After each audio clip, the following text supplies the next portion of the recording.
You're about to watch a video that's an excerpt of one of my online courses, free sample if you will. If you enjoy it, please get in touch, dan@brojo.org, and let me know what you think.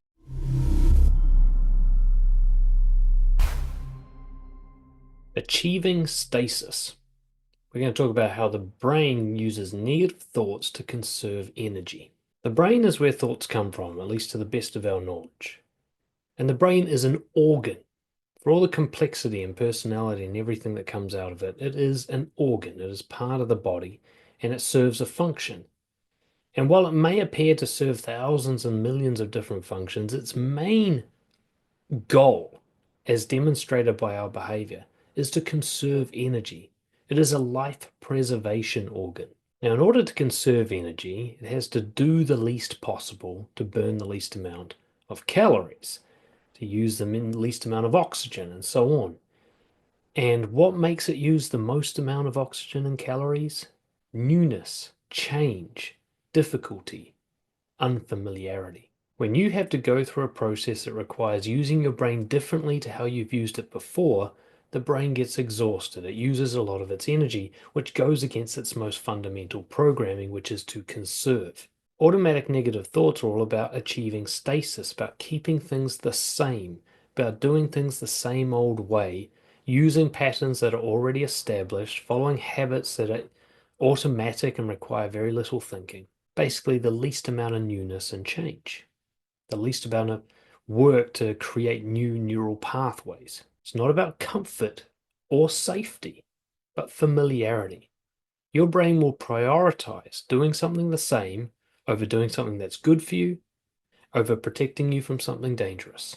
Notice how you have thoughts that actually discourage you from doing good, healthy things. Thoughts that talk you out of going to the gym. Thoughts that scare you off asking out your crush. Thoughts that make you delay going for a promotion at work. If your brain is really wired to improve your life, to make life good for you, why on earth would it discourage you from doing such objectively good, healthy things? And notice that you have thoughts that actually promote damage to your life. Thoughts that tempt you to drink alcohol. Thoughts of resentment about your partner that push you to go and cheat on them. If your brain really wants you to have a good life, why on earth would you have thoughts that lead to harmful and dangerous behavior? You must let go of that innate subconscious belief that your brain has your best interests at heart, that it wants you to have a good future, that it wants you to enjoy your life. No, it wants you to keep everything the same, whatever that means, even if that's miserable. It wants you to keep it the same. This is why people stay in jobs they hate, even though they're qualified for better jobs. It's why people stay with partners who abuse them, even though they could leave at any moment. It's why people detrimentally ruin their body with bad eating, even though they know it's unhealthy, because they've already always done that. So the idea that your thoughts would be somehow trying to progress your life is faulty. Your thoughts are trying to prevent change. And here's the thing, if you take away nothing else from this course, if you can see this, that your thoughts, the negative thoughts at least, are a manipulation to prevent change. They are not the truth. They are not helpful. They're not looking out for your best interests. They're trying to stop you from changing. And they don't understand, because we've got an old brain and a new body. The evolution hasn't caught up. These thoughts don't understand that they're making life worse for you. They don't see that far ahead. They don't understand where the consequences of thinking like this leads to. Punishing yourself, for example, is not motivating. Have you not yet noticed that? That being hard on yourself and being cruel to yourself and discouraging doesn't lead to massive improvements in behavior? All it really does is discourage you from making risky attempts to change your life. It makes you feel like you can't be trusted. It makes you feel like you're unreliable. It makes you feel like you're unskilled. It puts you off improving your life. It doesn't lead to improvement. Ruminating on the past. It's a massive smokescreen, a distraction. It keeps you still when you could be doing stuff now.